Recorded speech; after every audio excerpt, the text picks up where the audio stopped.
Hey everyone, Angie Coley, and I have a tiny bit of a rant today to share with you that, I want to always be the person that makes you feel inspired and makes you feel like you can do this. And that said, one of my big superpowers is also being an excuse buster. And so here we go.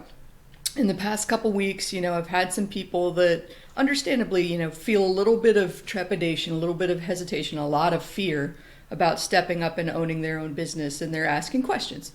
Questions are great, but I want you to take a step back and think about your identity as an entrepreneur, as a future business owner. Now, when you're an employee, it totally makes sense to go ask the boss, ask the colleagues for answers to questions that you don't know the answer to. But who do you think answers the question when it's your business?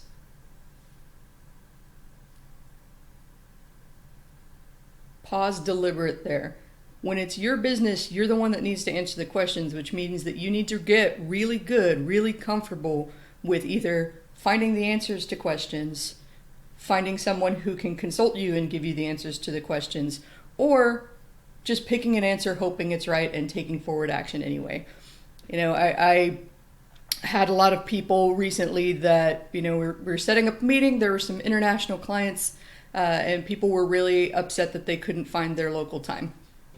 Google exists, Sometimes you got to step up and help yourself. It's one thing if you ask me, what time is that in my time zone? I don't know. I'm in my time zone. I know most of the state's time zones. Anywhere else in the world?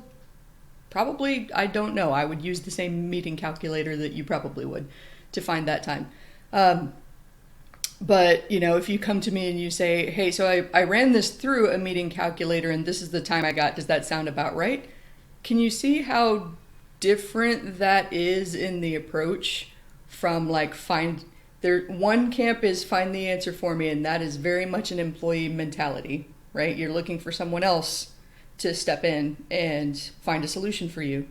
And the other one is a take charge mentality, which is exactly what an entrepreneur needs to succeed in business, because people are going to be looking to you for answers. And when you're the one that has to come up with answers, you're going to have to get real good at just making stuff up and hoping it's right.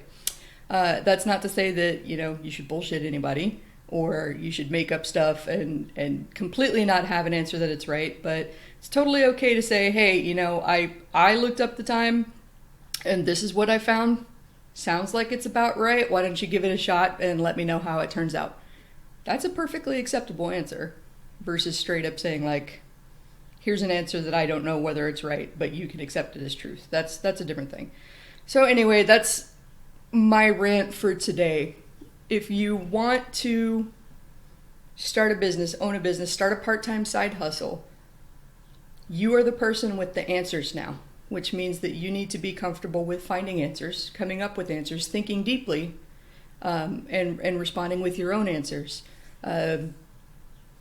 Give yourself a second to think about whether you could find answers by going to Google, by going to your network, before you just fire off a question.